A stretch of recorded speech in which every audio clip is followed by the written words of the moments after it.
What's up, friends? Welcome into KansasNation.com, ESPN Kansas City with Dan Courtwright. I am Sean Kellerman. Thanks for joining us here on Game Day Eve. It's Thursday. KU gets one of a couple Friday night games on the football field coming up tomorrow. 1-0 record for the Jayhawks after their Week 0 victory over Fresno State. Now they welcome in an FCS opponent, Wagner. We're going to be talking about the Seahawks tomorrow on KansasNation.com. Let you know what we got going on today, though. We're going to open talking KU soccer. Nate Lee has KU soccer team at 3-0-1. They're, of course, ranked in the top 25. And tonight, they get an opportunity to host the highest-ranked team they've ever hosted, a national championship pedigree-type program in Florida State. Number 2, the Seminoles against our Jayhawks tonight at Rock Chalk Park at 7. So we're going to hear from Nate Lee in just his second year at KU. He already has a Big 12 tournament championship under his belt. That's the big thing going on today for KU Athletics. Tomorrow, we're going to, of course, have KU football. And next segment, we're going to hear from Lyrik Rawls. He had one of 3 takeaways for the Jayhawks in the victory over Fresno State. So we'll get his thoughts post-game.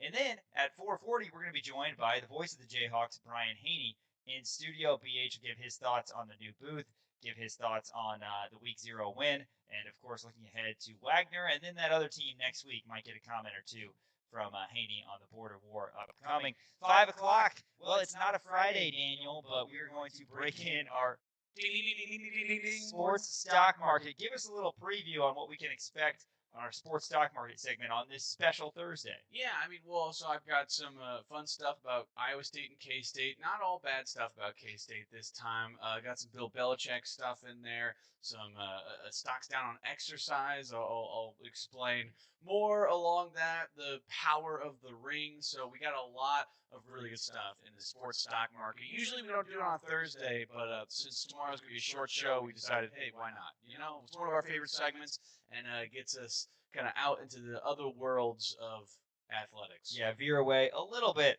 from KU, but we're always going to have our Jayhawk flavor. Then right around 5:30, we are going to hear from KU defensive coordinator DK McDonald. His unit gave up a touchdown, of course, on the opening drive to the Fresno State Bulldogs, and then absolutely nothing after that. Impressive showing by KU defensively. A lot of newcomers and a lot of young players, but there's just a ton of talent on that side, so we'll tap into the mind of DK McDonald. And then we're going to close out the show getting back to our game pick segment. I don't know that we followed up on how it went on Friday when you gave your work Week 0 game picks, but I'm pretty sure it didn't go well. No, it did not go well. I'm pretty sure that I had the under in the Idaho State UNLV game. That definitely did not hit.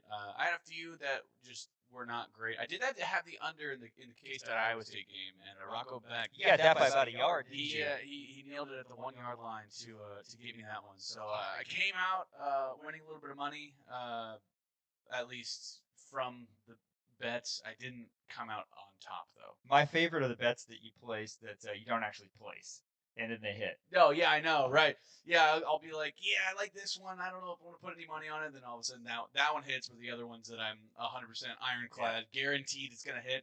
They end up. Yeah, well, I'll text you during like a New York Jets game or something. Like, oh, man, you said you loved the Jets +4. I didn't actually put any money on it.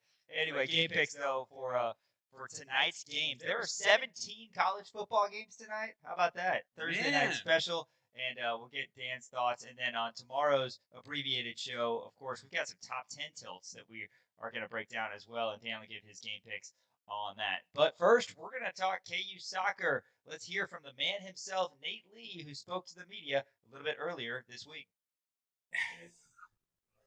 Thanks for being here.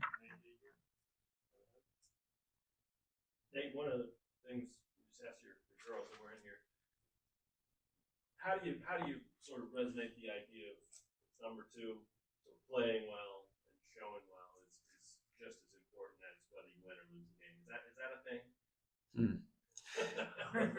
Good answer. Yeah, I don't necessarily think that showing well is our biggest goal for this game. I think playing well, absolutely more. This isn't about a show. We hope people come to Rock Chalk, watch us play. We hope that we represent the program well. We hope we compete well. The final score, when you play someone like this, you can't base all success off that. But we want to go out there to compete, play well, show our identity. It is tricky when if you play this game 10 times, you're not winning 5. That's okay. That's okay. It's something we can't run from. It's something that shouldn't demotivate us, because it's not going to be 0 either. And we have to lean into that 1, 2, 3, whatever it may be. The only way that we give ourselves a chance is that we have to believe. We have to be willing to sacrifice and go deeper than them. That's the shared suffering has to be something that doesn't scare us, because one of the things that is true to our identity is when we're playing well, we tend to be on the front foot and dictate the game. It's going to be hard to do for over half of this game, and so finding the right mix of being realistic, shooting them straight, being straightforward with what's needed from us to find success, and then to your question, maybe defining what would be success. It's a challenge that I, as a coach, don't have to deal with very often, because there's only so many Florida States in this world. They're probably pound for pound the best team in the country. If you ask me, I think they're certainly the most fully stocked in an attacking capacity. They're pedigreed. They're probably the deepest team they've had this year, and so we can't treat this game like every other game in certain ways. And then on the flip side, you have to try to, our process is going to be exactly the same. Our training session today is going to look like a normal training session. Our scout tomorrow is going to look like a normal scout, but it's a different challenge. In terms of dictating the game and playing at your pace, how do you feel like you guys have done so far this season? Yeah, I think it depends on the game, and I think it depends on the half, and that's not, this time of year, four matches in, that's not uncommon to sort of have fits and starts and ups and downs. We're rotating a lot of new players into everything. We've played 4 quality opponents. I've said this many times, but I don't think it should be forgotten that I think all 4 teams won their conference championships last year, whether regular season or tournament.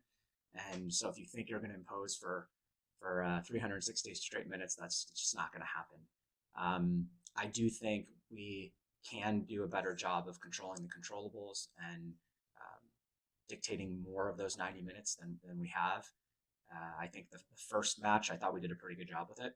And these last 3 have had some ups and downs. And, I'm walking out of this one into film, and we're going to talk through ways we could get better. And I think those specific areas will allow us to continue to build closer and closer to 90.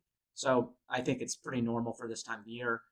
We're pushing for more, but the team so far has responded in a positive manner, I'd say. What have you thought of sort of the fit and the adjustment of your newcomers and transfers to the team so far? I say this all the time, and I think those of you who've watched us play probably are starting to understand it to some extent, that we do things a bit differently than the average soccer team. And so I think the adjustment to our program can be a bigger than the adjustment to most programs. And that being said, that being factored in, I think they've done an excellent job. We have a group, 1 to 28, that I think approaches training and approaches being a teammate, approaches competing in the right ways. We might have to continue to do education on what competing looks like at this level, what winning plays look like at this level, but everyone has the right growth mindset.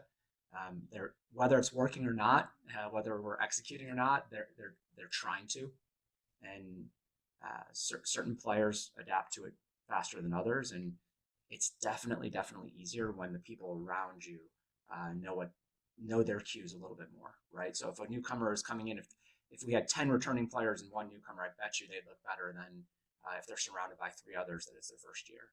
And so I think in certain parts of the match, like to Henry's kind of question of when we might lose control, we might have 5 freshmen on the field at the same time when we actually look up and see what's happening. In the way we play, one little mistake or lack of attention to detail can get punished more than other teams because of how much everything is based on what's in front of you and what's behind you. But the group's got the right mentality. And so I'm confident we're going to continue to grow in the right direction. Approach aside and keeping everything the same like we talked about a minute ago. Is there any part of you that wants this to feel different this week leading up to the game? More buzz or anticipation or juice from your girls? If I'm answering honestly, no. I'm probably talking to the people here at KU I appreciate it to the fullest extent how much we're working to get a crowd there on Thursday. But I hope that buzz and that excitement, that support can carry through all of our games at Rock Chalk. I don't want this to be a one-off in any way. When we line up and we look cruise across the field, I know it'll feel a little bit different, and so I don't think we have to play into that too much. If anything, I'm more worried about our team playing tight and nervous than I am, like not having the motivation. So no, I do want them to understand you only have so many shots at games like this, right? Me as a coach, if you could pull off something like this, it's one you'll remember for a long time. And the few opponents that we've played that had kind of this weight behind them, I remember coaching against them and what it felt like for 90 minutes, and honestly, some of the fondest memories I've had. I was just telling the coaches, probably my favorite memory as a college player myself was playing the number one team in the country, Indiana, and we played them every year. And the one time they played us, Miami, like on our field, we went toe to toe with them for 90 and lost by a goal. But it was, if you're around my friends and you say, what's your favorite game? It was probably that one, because we looked the best team in the country straight in the eye and said, let's go. And, we felt like for that given amount of minutes, like we were on par with them. And so we have an opportunity here, and I don't want to wish it away, and I don't want to pretend like it's not there. But I think our best chance at having a positive experience is just kind of continuing to invest in our normal process. You have girls who look them in the eye. I sure hope so. Yeah. Like they deserve to, right? That is one of the things I want our team to understand is like, we're a good team, and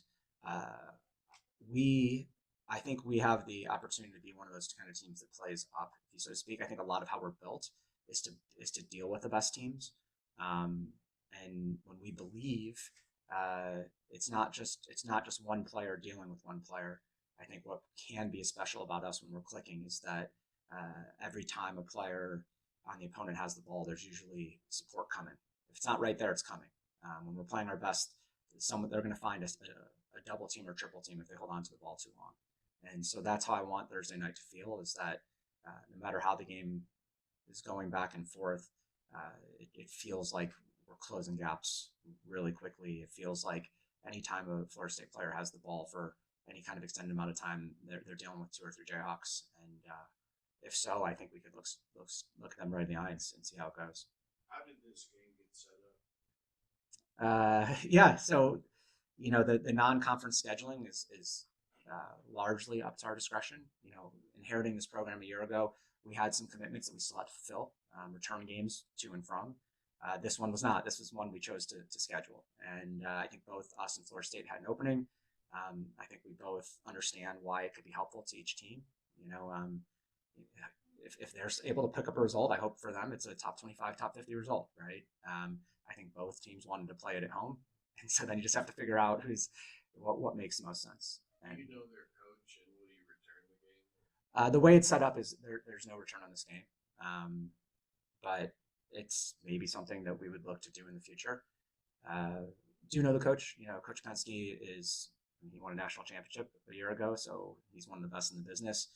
Before that, he was at Tennessee for a bunch of years and actually, played his program multiple times with multiple schools. So whether that was in the NCAA tournament when I was assistant coach in Miami, when I was assistant coach at Cincinnati, we played them multiple times. Right after we left, Xavier played at Tennessee in the NCAA tournament 2 years in a row. The first and second years after he departed, but it was largely his roster. So Brian's a great coach. He's got a great staff. He pulled Irwin. Irwin was the head coach of Indiana last year, and now he's the assistant coach of Florida State. That's the kind of power they have there.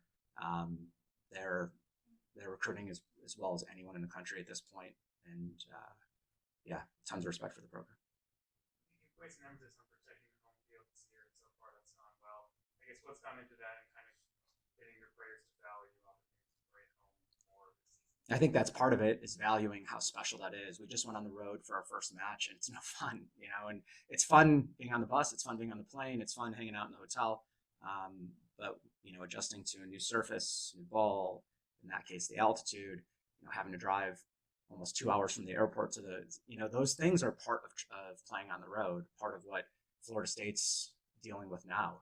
Even if they're chartering, it's not like a short little trip, and we get to sleep in our own beds, and so we have to value being at home first. Then I think we have to have a sense of pride of what it means to represent this university, this athletic department, this community.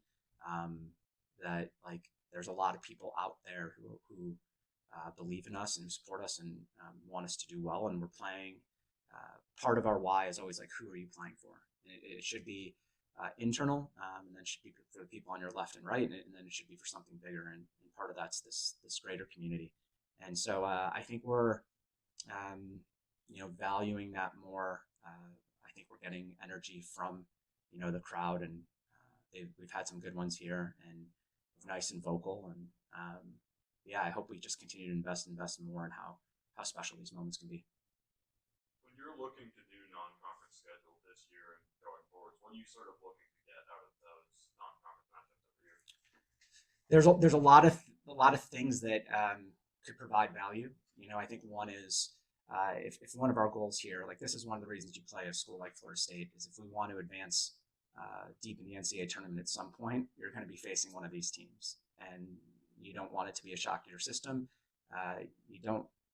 You want to see what it feels like to maybe see whatever gaps we might have to fill, but you also want to understand it's not insurmountable in the slightest bit, right? These are games that we should win at some point, sooner than later, or at least be able to go toe to toe and believe you can win.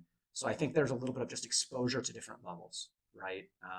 Testing our system, and we know where the strain points are against most opposition, but that can change against other opposition. So even as a coaching staff, if we have to make adjustments, being through that experience and kind of testing some of those on the fly, I think is helpful.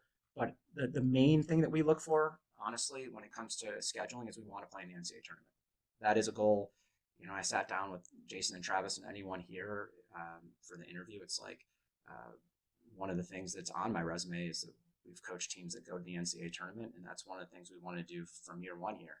And in order to do that, you got to win games, but you also have to play a schedule that sets you up for success to some extent. And part of that is this RPI ranking, and you got to play teams that win a lot of games. If you want to have it's not that complicated. If you want to have a good RPI, you've got to play teams that win a lot of games, and then you have to win a lot of those games. And so we're looking for teams that do well in their conference. It means that you don't build bad habits, because you get punished for if you show bad habits, you get punished for bad habits. We want to make victories feel real, so that we can learn real lessons from them. And this Florida State game, I don't want it to feel this way in any extent, but there is a little bit of a no-lose situation that RPI-wise, we're going to be fine, right? I think they're going to take care of business the rest of the year. But it's also a darn huge opportunity to compete at a high level, to make a statement, and put something on the resume maybe. You got a question? That's KU head soccer coach Nate Lee. The Hawks hosting number 2 Florida State tonight at 7 o'clock. Third all-time meeting between the Jayhawks and the Seminoles. 1-1 is the KU record. And last time KU actually clipped them 3-1 in Lawrence back in 2003. Get out and pack the park. Support Nate Lee and the KU women. After this, going back to KU football, we're going to hear from Safety Lyrik Rawls. You're watching on KansasNation.com and listening to ESPN Kansas City.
Welcome back to KansasNation.com and ESPN Kansas City. With Dan Courtwright, I am Sean Kellerman. Hey, we're going to hear from Lyrik Rawls, one of 3 Jayhawks who forced a turnover in the victory over Fresno State. 31-7, KU won it in week 0. Big shout out, though, first to Miles Schneider and everybody over at Crown Automotive for their partnership and helping make everything happen. Appreciate Miles and all the great people over there. Let's hear from the KU newcomer safety, Lyrik Rawls. In the slow motion, I was like, because it all happened to me so fast. Because I seen the sky and the ground all at 1 second. Like I was flipping over, but I was excited that it happened. When you were diving in there, did you have a sense you might be going for the ball, or were you just trying to defend, like to hit the guy? Once I seen the ball tipped off his hand, I was like, my eyes got big, and I was like, okay, let me try to grab it, and then my his body hit my knee, so like it would made my body flip. So I just tried to concentrate on the ball. On the whole, you guys come out +3 in the turnovers. I guess what is it about this defense that makes them good at forcing mistakes? It was good to see that like we could get the ball and get turnovers, and we was doing it like with our depth guys. So like it was good to see that everybody could make plays. Lyrik, when you guys went over the tape with Coach DK, what were some of the things he was talking about for you guys where we can still improve in this area? Like every game, it's always going to be things that you can clean up. So, it was like some small details of linemen, assignment stuff that we could always clean up. And for you guys, a lot of guys played a lot of different looks too. On the back end, how important is communication, and then also for you guys as a whole, with so many people, how have you guys had to really work to develop that over the course of the last few months? I say like with knowing we had a lot of new guys and like a lot of depth, like a good depth, we have to make sure that everybody knows everything, even if you know another position or two, it'll always help everybody.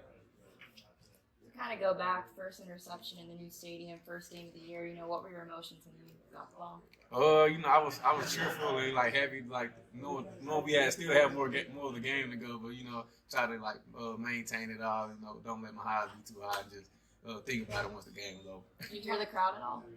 I did a little bit, but I was just trying to make sure I had the ball before I did anything else. You're talking about the new stadium. What was it like, running out into that Oh stadium man, for the first time was sold out crowd? It was great. I kind of almost started tearing up a little bit running out there because just see the fan base was all excited for us to come out there and just thrilled and excitement just to be playing football. What are your thoughts on Wagner? We always got to make sure that we don't take anybody lightly. Make sure that we on top of our things that we need to get there to be successful on the game day. Lyrik, you and Taylor Davis are good friends. What was it like playing your first game alongside him? It was great. Going out there pre-game, we all with each other. Man, yes, it's here. It's time to play now. All of the practicing, all the hard work, the stuff we done built. It was actually great to start get that first game. Lyrik, having the Jayhawk Club and the food stuff, you guys now, how much have you guys been looking forward to that? Today you can definitely tell it changed some emotions during the morning time. You going to see more smiling faces, see more bright eyes, see bigger plates. So I feel like a lot of guys don't like it over there, especially me. I'm ready to go to lunch now. I'm curious too, with some of the younger guys ahead of you, Jalen or Austin, what'd you see from them in their first full game start in college? Me being the older guy in the room, I made sure that I got into their ear to, to have confidence, be able to have fun when we go out here. I'm telling them I got your back. You can make a mistake or two in front, and I'm right behind you, man. So I'm like, man, just go out here and play free and be yourself. So giving them that confidence and giving the younger guys their confidence, I feel like it helped their game a lot. Defensively, you guys had that first possession where you gave the touchdown. What was kind of the message after that, and then essentially tossing a shutout after that? The thing about it is I know I missed my first 2 tackles out there, so I'm but we was in the right positions where we needed to be. So the coaches didn't have too much to coach up. It was now we got to make these tackles now. There's no more thudding up now. This is live. So once we all settled in and just got the jitters down and everything, I feel like we cleaned it up the rest of the game. You feel like you guys have so many playmakers. +3 in the turnover margin. That's going to be vital moving forward. Yeah, I feel like we got even more playmakers that didn't even get to make plays that night. So I feel like we got a lot for the world to see. Thanks, Lyrik. Yes, sir. That's KU safety Lyrik Rawls speaking to the media a little bit earlier this week. Of course, Dan, he had the big interception against Fresno State. Really acrobatic, athletic move. But the other thing about Lyrik that you've heard going back to spring and fall camp, and you can kind of see it there, as this is one of the only times we've gotten to talk to him, is he's kind of got that same personality energy to a Kenny Logan, right? Yeah, and I don't say absolutely. that just because it's a safety position, but seems to really be a guy that the defense rallies around. Yeah, I think that it's very Justice Finkley-esque in terms of those kind of guys coming in relatively soon and all of a sudden being in that leadership type of role. And we saw Lyrik Rawls, he got down early, right? He was missing a couple tackles. I believe he missed 2 tackles in that opening drive against Fresno State. All of a sudden, he was a complete lockdown guy. He actually was the second leading tackler for Kansas with 5 solo tackles, had a pass deflection, had an interception. After that first drive, played a virtually perfect game. So Lyrik Rawls, I think, being able to come into this program and make an impact right away, I think is very, very good to be able to do that. Also, having that experience at Oklahoma State, coming into Kansas in conference and being able to make an impact against a good Fresno State team is really impressive. Yeah, and like I said, 3+3 in the turnover margin. That's going to be as vital as any stat there is. That is how it goes pretty much every level of football. If you can win the turnover battle, the +3 in a season opener, the best Kansas has done in that category since 2016. But now 5-0 under Coach Leipold in season openers. KU has another challenge coming up tomorrow night. Of course, the Hawks are looked at as a large favorite in the game against Wagner, but they got to still go out, got to win the turnover battle, make sure you stay crisp. I'm sure no matter what, the coaching staff will find a way to nitpick on something just to make sure that these guys stay honest in advance of the game. September 6th, which is, of course, the border war, a true road test, and it will be a major test for KU. Hey, after this, we're going to be joined by the voice of the Jayhawks, Brian Hanni, right here in studio, KansasStation.com. Thanks for listening on ESPN Kansas City. Welcome back, KansasNation.com, ESPN Kansas City with Dan Courtwright. I am Sean Kellerman. Thanks for watching on this Thursday, which means it's game day eve, as we talked about, as KU gets a Friday night tilt. They're also going to be playing on Black Friday this year, 11 a.m. We actually know the game time for that, so you can plan your shopping around that. KU in Utah. Better not be in line at Best Buy. Be sure to get out there too. Yeah, exactly. So that'll be fun to close it out. But hey, we got a lot of football to play between now and then. Hawks are 1-0 after a victory over Fresno State. And right now we're joined by a very special guest in studio, Brian Hanni, voice of the Jayhawks. BH, thanks for coming in. A lot to get into. Obviously, we're still kind of in a tree after the victory that was so picture perfect on Saturday in week 0 over Fresno State. Got to get your thoughts, though, on the stadium. I mean, state of the art. Obviously, you had an opportunity to go in before game day and take a peek at everything. So many different views regarding, the great angles from wherever you're sitting and the little idiosyncrasies that they've done. Everything that they have done was completely first class, and just curious your thoughts on the first time calling a game there. I had a blast. It's incredible. I'll talk about it in a second. But Yeah. First off, this is the second best new facility in Lawrence, Kansas. Congratulations on your new digs. Congratulations on your new gig. And this is really cool. I mean, I've never done an interview sitting on a couch like I'm on the Tonight Show or something. I should have Andy Richter or Ed McMahon sitting next to me. You're too young to get the Ed McMahon reference. I probably am too. But the point is, this feels like we're on a real, late night TV comedy show. So I better be funny or something. Pretty happy with it. Yeah, you should be. Chad Boger and company, just so impressed with this new initiative. Excited they got you two guys on board. Excited to collaborate with you in some more projects and ways beyond this on a weekly basis. So this is really cool. And if you're walking around downtown Massachusetts Street, you see the Sports Radio 810 sign in the window, peek in because this thing is awesome. Now, awesomer is the new booth. Okay, back to your original question. Oh my goodness. I mean, this is obviously something that was decades in the making in terms of dreams of this. Previous ADs, previous football coaches had designs on this, but could never get the symmetry and synergy and alignment from the top of the academic realm all the way down to the on-field football success consistently to pull this off. There were other ramp-ups and runways that tried to be cleared to get off previous versions, but it truly took that symmetry of Doug Girard at the top, an outstanding academic leader who understands the importance of athletics in being that front porch for any great academic institution. You've got strong, vibrant, successful athletics. It attracts a lot of interest to the campus. It helps enrollment. Just look at our all-time record enrollment numbers. It usually coincides with national championship basketball teams or great football in the fall. He gets that. And he's worked hand in hand, side by side with Travis Goff throughout this process.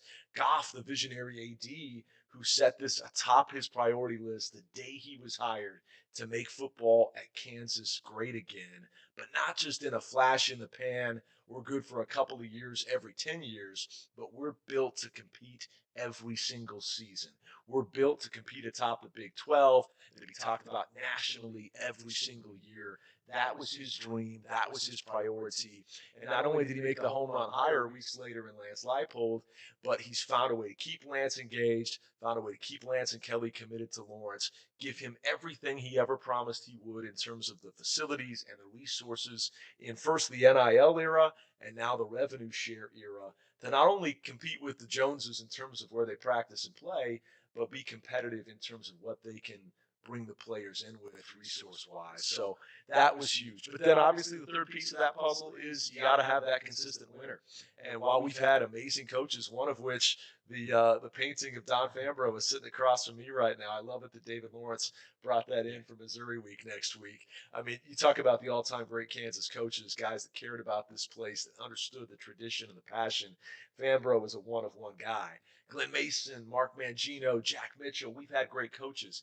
Leipold, though, with the trajectory they're on and the continuity and year in, year out, consistent success he's trying to build here, he'll have a chance to finish ahead of all of them if he stays here long enough.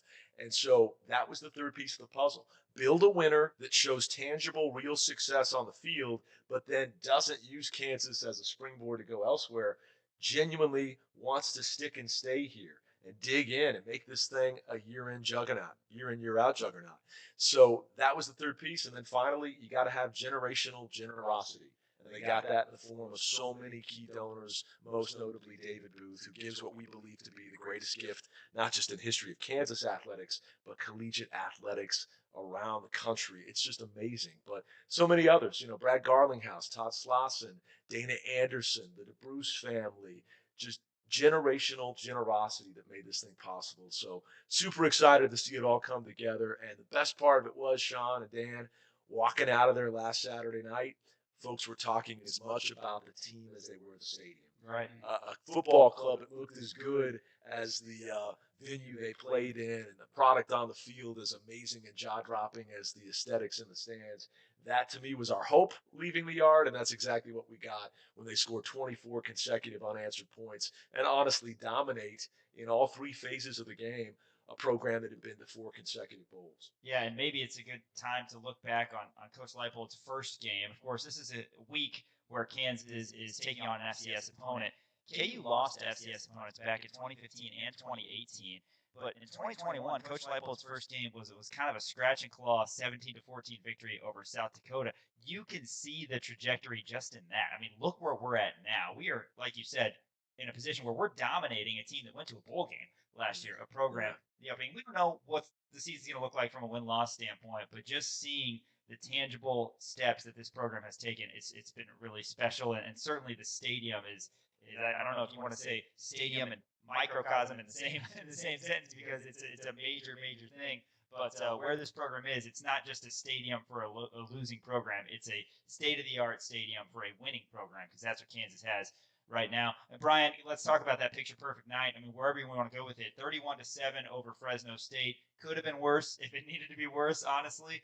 Started 7-7, maybe a little jitters defensively on the first defensive drive, but it was all crimson and blue after that. Yeah, no doubt. And that first drive, I think we were all a little uneasy up in the booth thinking, we've been beating the drum about how good this defense is going to be for the last 4 weeks of fall camp, talking about the most athletic, explosive, disruptive, impose your will on the opposition front four and really front six. You see a lot of 4-2-5 sets with this Kansas defense, and the linebacking core, to me, Dan, are the most athletic we've had.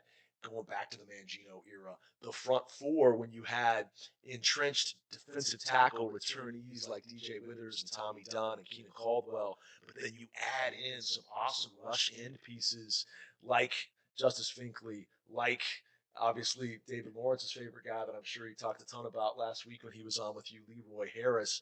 It just makes that defensive line group so imposing.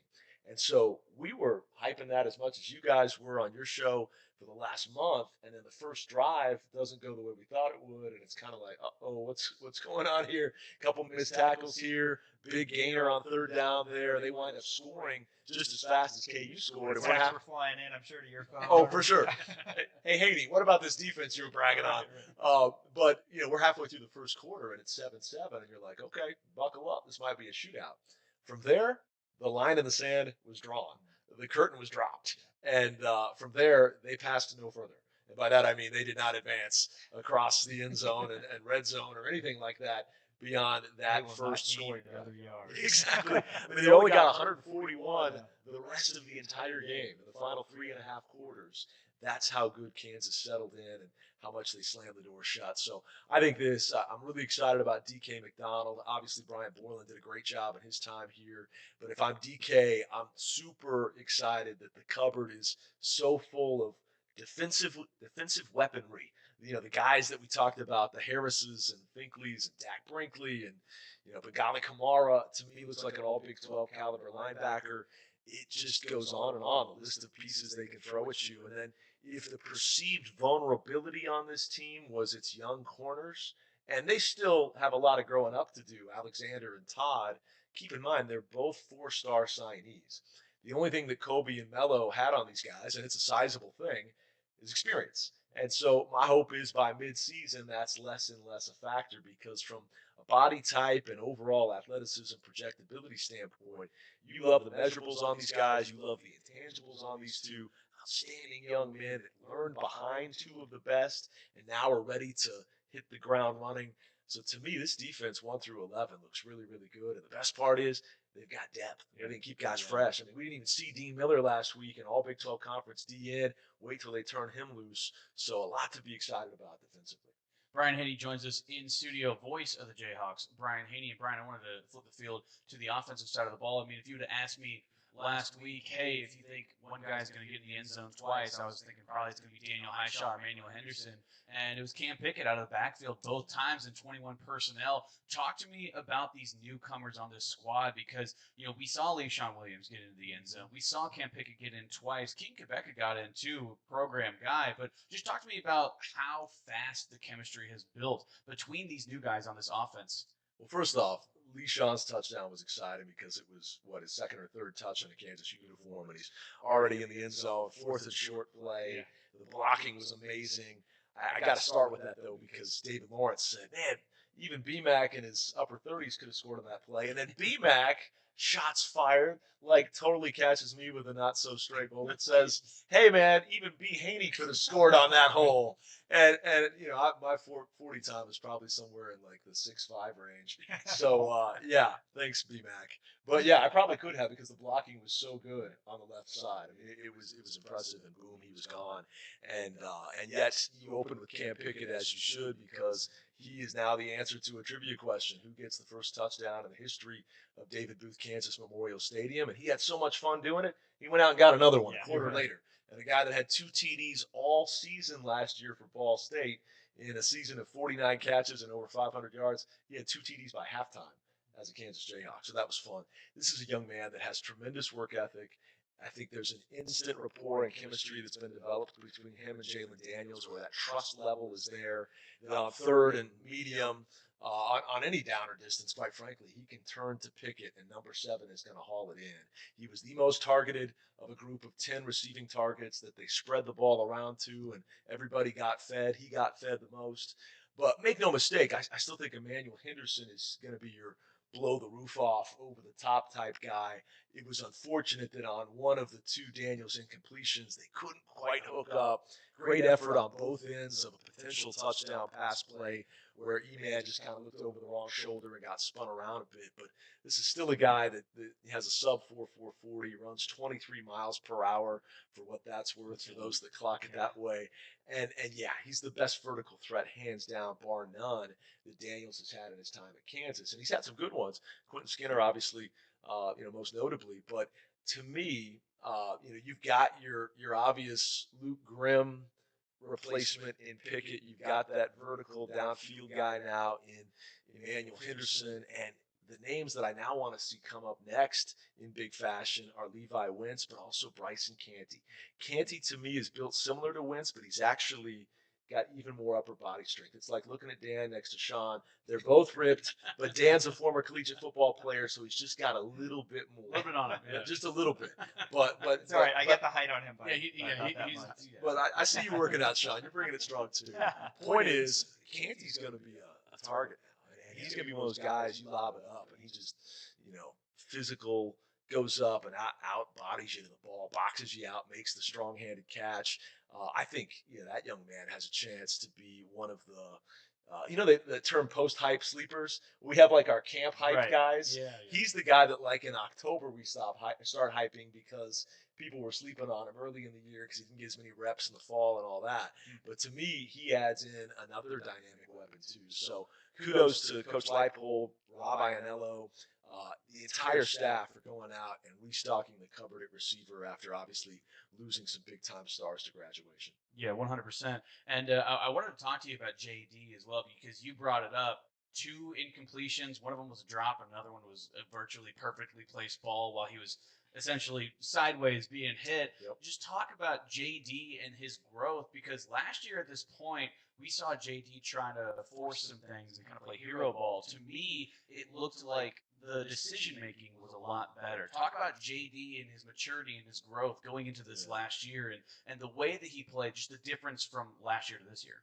I agree completely. I think that's a great observation, and we can't undersell or appropriately quantify the effect of all of the time he missed in the 2023 season, compounded by the fact that he had a new OC.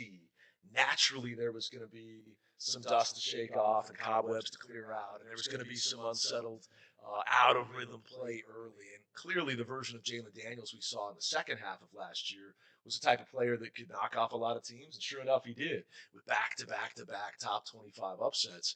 But in the case of this offseason, he gets reunited with his QB whisperer for the last 4 years, now 5 seasons working together in Jim Zabrowski. That's been his quarterback's coach. That's his guy.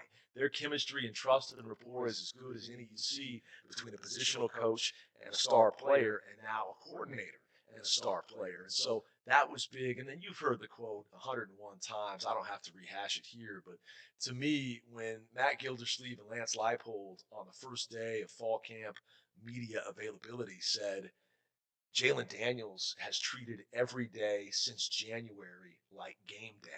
And they went back and said, he's a fun personality. He's vibrant. He's always kind of bopping around. And for the previous 4 years, he even had kind of a rambunctious personality that he would rein back in on Saturdays, lock in, and be in game mode. They said he's been in that mode every single day since January. He's getting here at 5 a.m. every morning, in some cases trying to beat Gildersleeve and Leipold in the door. He wants it so bad. That kind of that kind of lock-in, dialed-in mentality is what puts yourself in position to have a legacy-defining type year. And I think there's 2 driving forces for Daniels. One, he gets it, that it's been a long journey, and this is his final chance and chapter to write out the history of how he'll be remembered here. A guy that, yes, is second only to Todd Reesing in so many statistical categories, but there's a large gap in terms of where Reesing's best teams finishes and where Jalen's best team might finish. You know what I mean? He has a chance to close that gap and put himself square right next to Reesing if he had a truly historic season. But then obviously the biggest motivator of them all is his pro potential and how the scouts are looking at him. He answered a lot of doubters a year ago by proving he could play in all 12 games and withstand the rigors of a college football season where you're getting beat up a lot back there. Previously, his previous 4 years, he was averaging about 6 games played per year. So that one is checked off the list. Now you want to see JD check off every single aspect of optimal potential, optimal contributions, and he had the type of day in, day out, off-season excellence to put himself in position to do just that. I think, if health is on his side, knock on wood, and if he gets the ball out quicker sometimes, so he doesn't get that sandwich hit that you talked about on the Henderson target. I mean, they made a JD sandwich. One guy coming from the left, one guy coming from the right. You want to stay away from some of those if you can, and they'll try to scheme him into some situations where he's not as much in harm's way, or he gets the ball out quicker on his own to live to play another snap. But if we get 14 games out of him this year, and notice I didn't say 13, I'm hoping for more, then I think he's going to have a truly prolific, legendary type season. He's got all the pieces in place around him, and most of all, he's put in the individual daily contributions to set himself up for the best possible success he could have. And as I say that, I'm looking over Sean's shoulder at a Jalen Daniels autographed framed jersey on the wall here at the home of Kansas Nation. That thing's going to double in value in the next 3 months. That's my prediction. Absolutely. I'm glad you brought up the pro potential, too, because we don't spend a lot of time talking about that, but we mentioned that he's a sixth-year guy. He's still only 22. He's only 22. He was starting a game in Waco the COVID year 2020 as a 17-year-old. So he's still young. He's still got all that in front of him. And he's so easy to cheer for, not just for so many reasons that you mentioned, that he's dealt with injuries and he hasn't had his career go exactly as he would hoped, I'd say, but he's been a Jayhawk for now 6 years. And also last year, which will probably be known decades down the line as one of the more heartbreaking seasons for Kansas football, just because there were so many individual heartbreaking losses. That dude was at the podium after every single one of them, answering those questions. When it hurt all of us as Jayhawks, seeing KU fall one possession shy and have one thing go wrong at the end, it was always JD6 there at the end, going up and answering questions, and then obviously opted to come back one more time. I need to bring this up because this is absolutely vital. We've talked about the law firm of Finkley and Brinkley. We've talked about the law firm of Grun and Brun. But you brought up a great point. I don't know how we haven't mentioned this. The law firm of Kamara and Kamara. Oh my gosh! I mean, how have we missed that? So we got Bengali, who's going to be a great player this year. John is going to be a freak. He's a redshirt freshman. He's going to have a fantastic career at KU as well.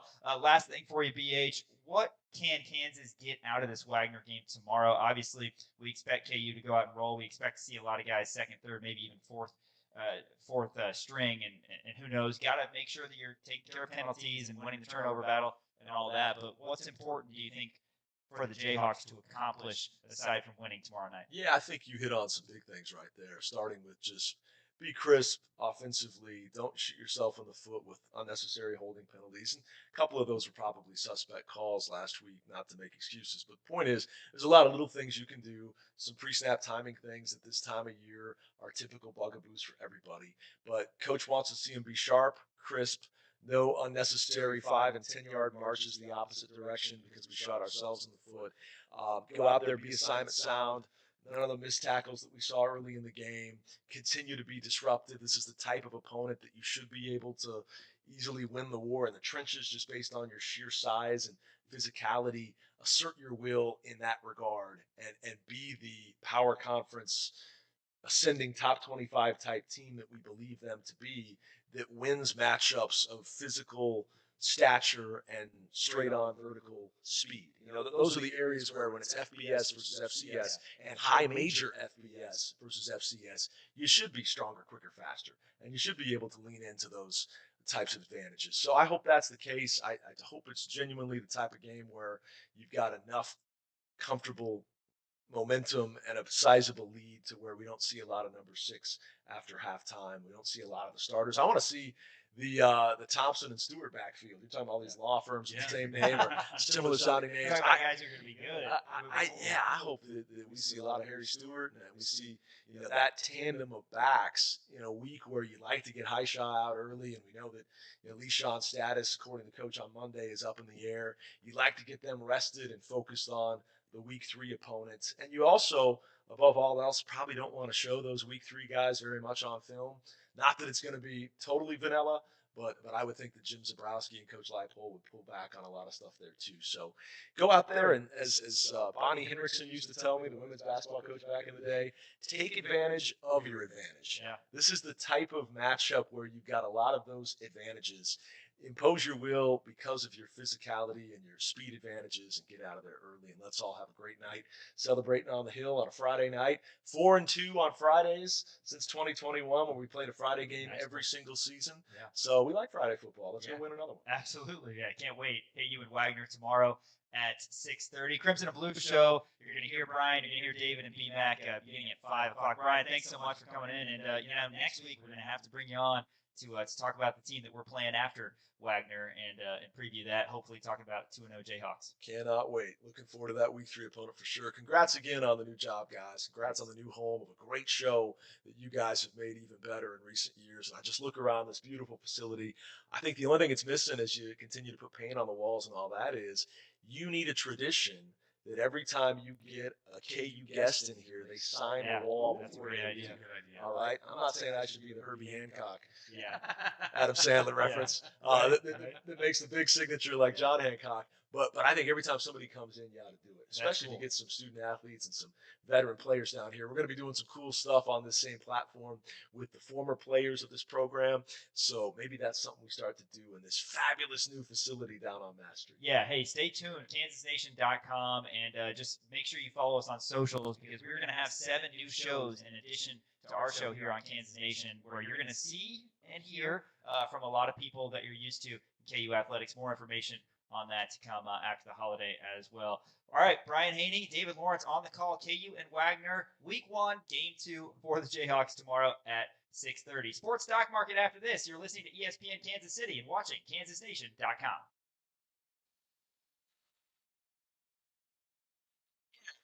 We don't get to do Sports Stock Market on tomorrow's show, so 5 o'clock Thursday means we get to do our... No. Oh, I was going Stock market. Ding, ding, ding, ding, ding, ding, ding, ding, ding. I do that too often. The ding, ding, ding in the stock market go as well as NIL. And the transfer portal. And rev share. You got to give me rev share. You can have rev So share. I'm on it. You're the I NIL. say NIL. I say transfer portal. Yeah.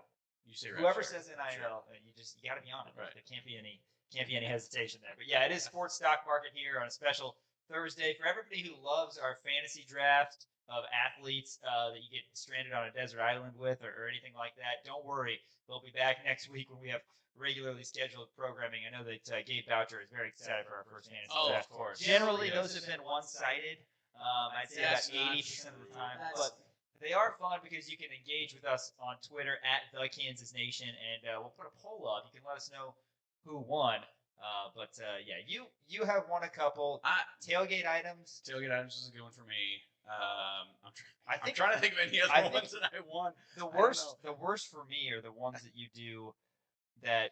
This is a brains being wired different situation. Yeah, grocery store items as football players. Yeah. Shout out to I wiped Hy-Vee. the floor with it. Yeah, Shout out to Hy-Vee who hosted us last week. But yeah, we did a fantasy draft of grocery store items as football. My brain just doesn't work that way. But that is my brain exactly always works that way. how your I'm brain like, works. I put just inanimate objects. And I'm towards just trying to things. figure out how a bunch of bananas can somehow be a football player. It doesn't make sense to me. So you generally take the reins on that. But Wide anyway, receivers. that's Kidding me? wide receivers is the grocery bag. That was a good one. Yeah, I like my energy drink pick for that. Anyway, that was a good that'll be pick. next Thursday on a new fantasy draft. Make sure you're tuned in to KansasNation.com. Sports Stock Market today, though. Dan, start us off with Farmageddon. Yes, stock is down on fun. So basically, this has come out over the last week or so. As you know, Farmageddon was the kickoff for the college football season. Iowa State and K-State played over in Dublin. It was a rainy, disgusting mess, and K-State choked away that game. So I guess apparently it's come out. A story came out about how Big 12 officials were told not to promote the name Farmageddon. And the reason it's called Farmageddon is awesome because K-State is an agriculture school. Iowa State, agriculture school as well. They're in the middle of the heartland both surrounded by wheat and corn and all that good stuff. So I guess Big 12 officials were told not to promote the name Farmageddon, which I think is one of the better names for any rivalry. And I'm including the Border War, which I think is a great one. Obviously, Sunflower Showdown. I mean, there's a ton in the Big 10 that you can name. But yeah, I mean, I love Farmageddon. It's one of the best ones. And it turns out that the Big 12 actually is not the ones behind this. It's the schools. The schools, K-State and Iowa State, both don't want to use Farmageddon. To me, it's one of the more interesting things that I've ever heard, because I don't know why.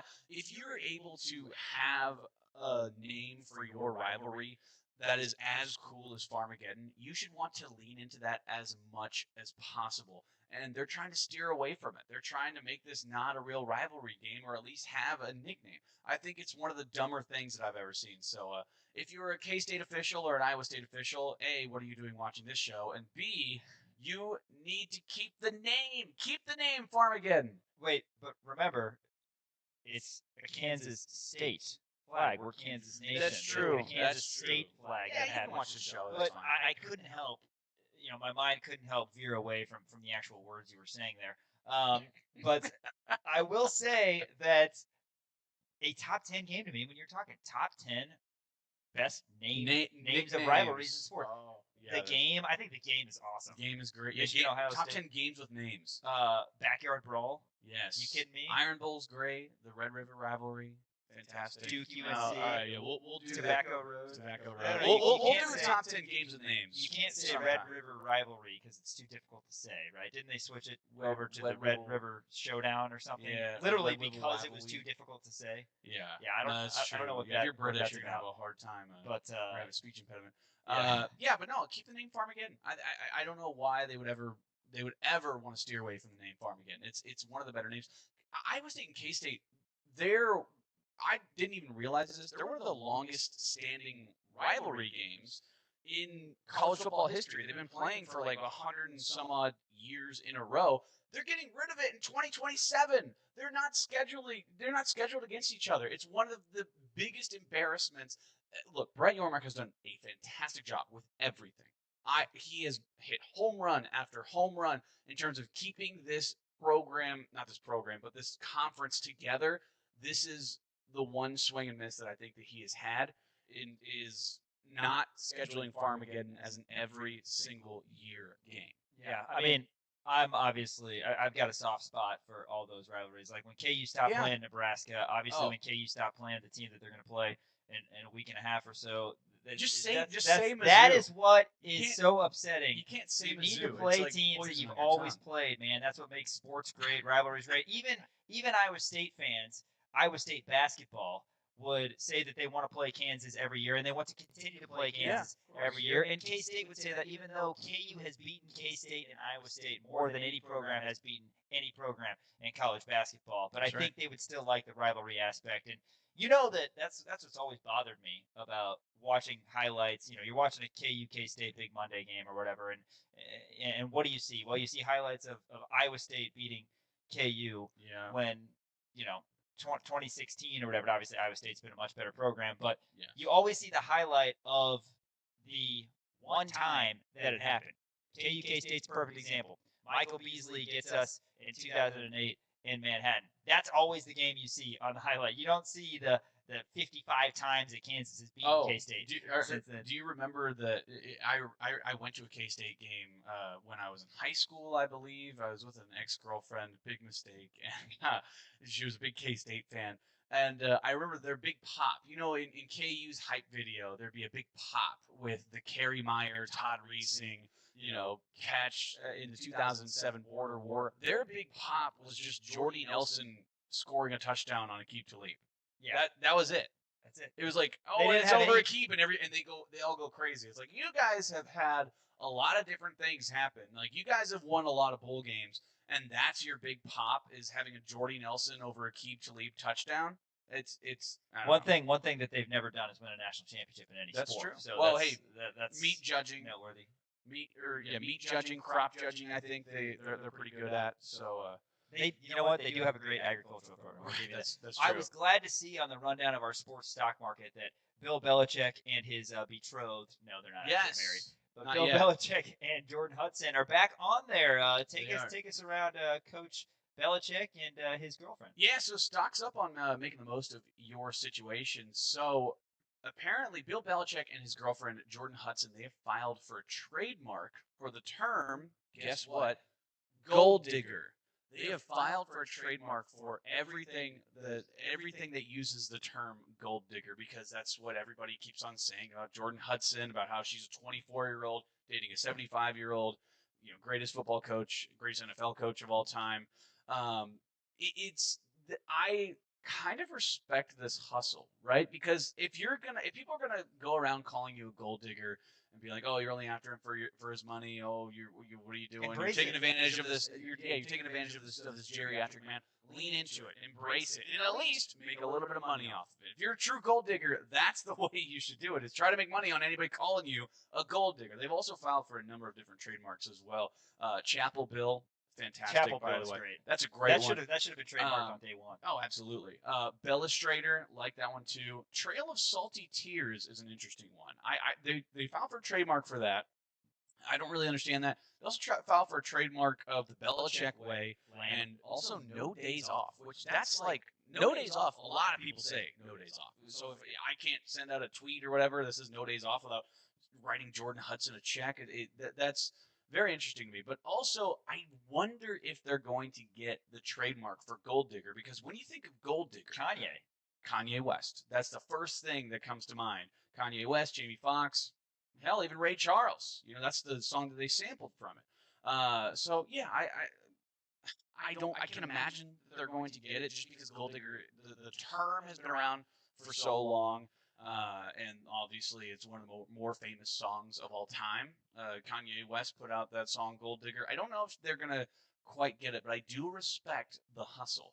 Also, isn't it fascinating, because Bill Belichick, and I know we've talked about this before, he's one of the more no-nonsense kind of guys ever in the history of football. To Kansas City. He has been no distractions, nothing, no distractions whatsoever. Like, he has a very specific way of doing things, and then all of a sudden it's been a complete flip 180 of the way that he's been going about at least his personal life, right? Jordan Hudson, her being in the facility and running, essentially their own brand and filing for all these trademarks, it's very un-Bill Belichick like. But hey, who am I to talk down on true love? I hope that they live a long, happy life together. Well, and I got to bring this up off the top. The change in personality that could be attributed to age. You don't understand.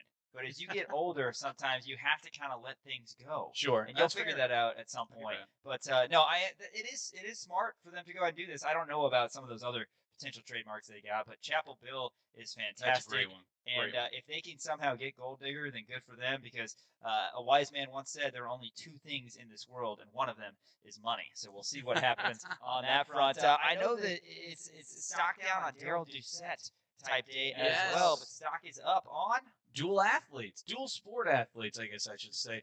Daryl Doucette, as you know, a flag football legend, saying that he's a better quarterback than Patrick Mahomes. Not about him.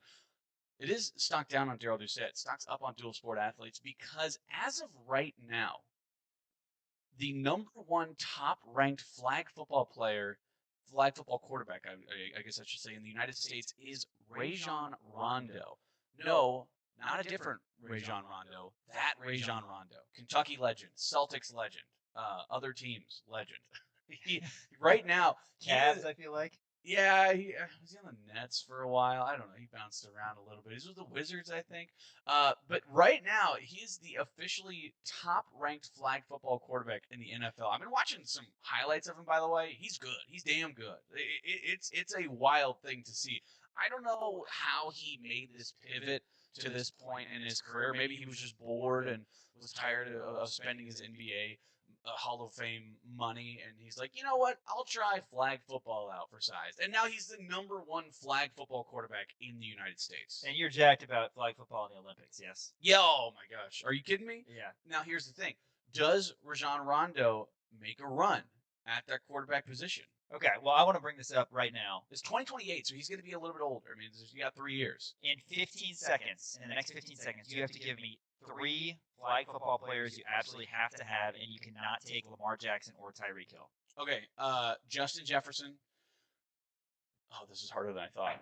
Josh Allen. I'm going to go ahead and take Josh Allen. I think He's not fast enough. I think he's faster than Mahomes. I think he would be a better flag football player than Mahomes.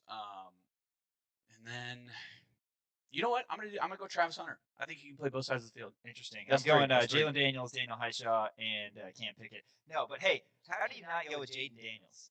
Oh, that's true. Terrible. Yeah, That's Jaden terrible. Daniels. When I said no Lamar Jackson, the wheels fell off there. Yeah, You true. just didn't know where I to think go. I think Josh Allen. I mean, Josh Allen's a good runner. I don't know. He's plus, a big I don't dude. want Patrick Mahomes to play in the Olympics because he's going to be a little bit older. Again, he's going to be 3 years older. He's going to be 33 years old. I don't want him getting hurt. He's got a lot more Super Bowls left in him. Don't get hurt. We are in not the as Olympics. fragile as you think Now, we Josh are. Allen, you can get hurt in the Olympics. That's fine. People over the go age of for it. 30 are not as fragile as you think they are. You'll Dude, find once that out. once you hit the age Dude, 34, then you're it's just more, over, right? You were more fragile than I. I am. Your That's true. hamstrings from slow pitch softball, you were on the IL for a couple weeks. Man. They're still a little bruised up. Yeah. They're still hurting pretty bad. Slow pitch softball, Daniel was basically ribbing me before our season started about being worried about being injured in the first game, and then he was the one to basically tear two of his hamstrings. And, pulled. They were pulled. Anyway, we got to get Cracker Barrel in here. Stocks up on marketing schemes. We talked about this, Dan. Cracker Barrel was in a situation where everybody hated them, right? Yeah. Everybody absolutely hated them because they were changing the grandma's living room type decor with the wood chairs, The old timer leaning on a barrel. and the too much stuff on the walls. Like I can't even walk in there. There's too much to look at. It's overbearing, and everybody loved it. Absolutely loved it. And then they were trying to turn it into essentially the cafe of a Taco Bell. Correct. And now they're going back on that. Yeah, they are going back on that. So cyberbullying works, people. Cracker Barrel, they are going back to their original logo. I don't know how I feel about this. The reason I put stock is up on marketing schemes is because of the fact that how many times have you thought about Cracker Barrel in the last year before this whole debacle? For me, maybe once because I think I saw a sign for it somewhere. And we also don't have any here. And we don't have any in Lawrence, of course. There's one in Topeka, I think, and there's maybe one in Kansas City. But at the same time, like, this got people talking, right? And that's the old saying is, hey, bad publicity is still publicity. A lot of people are talking about Cracker Barrel now. So maybe there was a part of their whole master scheme is to just get people talking about it. They knew it was going to be a bad decision. Now, they did spend quite a bit of money, I believe. I think they spent like $30 million on consultants to change this logo. I could have done it in 20 seconds on Canva. You paid me $14 an hour, I would have done it. Wait, $14 an hour, but you get it done in 20 seconds. That's not a lot of money. No, it's not a lot of money. That tells you how fast I could have done it and how cheap it could have possibly been. I know you wanted to talk about Travis and Tay-Tay. I got to bring up the Adam Thielen thing, though, because the video with his kids was adorable. Stock's up on getting back with your ex, or as I said, stock is up on actually good home cooking. Because Adam Thielen belongs in Minnesota. He is a Minnesota Viking. I love that. I mean, this dude has Minnesota native too. has been marinating. Yeah, he's from I don't remember. He went to a D2 in Minnesota. That's right. That's what Mankato, I want to say. Yeah. But yeah, he has been just sitting in Carolina. I mean, you go to Carolina, it's kind of like going to the Washington Wizards, right? Your career's probably over. But he is going back to Minnesota, and he's going to be a part of a good Vikings team. J.J. McCarthy, Justin Jefferson, and I think he's going to have a big season. And that was a really, really cute video. Is it going to be weird, Dan, having Swift on the back of Travis Kelce's jersey beginning in 2026? It is going to be weird. Hopefully he does. I don't know if he's going to change his name or not. I don't know if she's going to change her name or not. But stock's up on the power of the ring. I want to get to this really fast. So the reason that I brought this up is because of Taylor Swift and Travis Kelce. Apparently, the ring that Travis Kelce bought Taylor Swift is roughly around $600,000 according to experts. Now, that's a lot of money to me. I probably will never see that amount of money in my life. But comparatively to his salary, I don't know. The old rule of thumb is usually 3 months' salary. I think that's what the old rule of thumb was to buy a ring. He makes $17 million a year, and he spent $600,000 on a ring. You think Taylor was okay with that? I don't know, maybe. You know, But she seemed pretty happy. But also, the stock is up on the power of the ring because the 49ers have signed not one, but two former Super Bowl champions in Sky Moore and Marquez Valdez-Scantling. That's right, folks. They have got two Super Bowl champions on their roster. That power of the ring, baby. There's nothing like it. Where's Jimmy Garoppolo these days? Because anytime he comes on TV, my wife is like, "Oh, who's that?" I don't know. I think I saw him in a Abercrombie and Fitch commercial. Yeah. Former 49ers great. I was actually at the game where he tore his ACL at Arrowhead. Whoa. And yeah, it was something. But yeah, we're all fans of Jimmy G. He's a good guy. That's our sports stock market for today. Thanks for bearing with us on a Thursday as we squeeze in that special segment with a. Welcome back to Rock Chalk Sports. Hey, it's back to our game picks segment. 17 college football games tonight, but we're only gonna focus on a couple. No disrespect to Delaware State, or I think you said that the rivalry. I think you said San Diego State is facing off against Stony Brook. Yes, far away as you possibly yeah, get. That's quite the flight. Yeah. But anyway, we're going to focus on a couple more noteworthy games tonight, and then on tomorrow's show, albeit abbreviated show, we're going to have some game picks of the big time action going on in top 25 this weekend. Dan, start us off. Boise State and USF. That is happening today. What are your thoughts? Yeah, so this is an interesting game because Boise State right now, they're ranked number 25 in the nation. USF is not currently ranked. The line is only 5.5 points. So I think I like Boise State here. I like them to take the 5.5. The public likes that as well. It's minus 112. Also, I think Maddox Madsen for Boise State's going to have one heck of a game. Right now, his over-under for total yards, passing yards is 240. Give me the over on that as well. How many years of eligibility does he have? Because that dude has been there he's been a while. Absolutely. Yeah, Hey, I don't know. One more game that we want to get to, of course, it's the one taking place in Kansas City. It's Patrick Mahomes' doppelganger against Travis Kelce's alma mater, Nebraska and Cincinnati. What do you like? You like Raiola and company? I think I do like Dylan Raiola in this game. Line right now is minus 6.5 for Nebraska, but it's at minus 108. The public likes Cincinnati. I like Nebraska in this game. I think Nebraska fans are going to be traveling a lot more than Cincinnati fans. I do think that Dante Corleone is going to get a lot of pressure up front. So I think Dylan Raiola is going to be running around quite a bit. Give me the under on this game, too. It's 52.5. I think I like the under as well. It's week one jitters. So give me the under 52.5, but I do think that Nebraska wins this one by a touchdown. Yeah, Husker faithful likely will be filling up Arrowhead. I wouldn't be surprised about that. Those are two key games. Tomorrow's show, like I said, we're going to have more game picks regarding this weekend, week one of college football. That's going to do it for Rock Chalk Sports here today on KansasNation.com. Thanks for watching and for listening on ESPN Kansas City.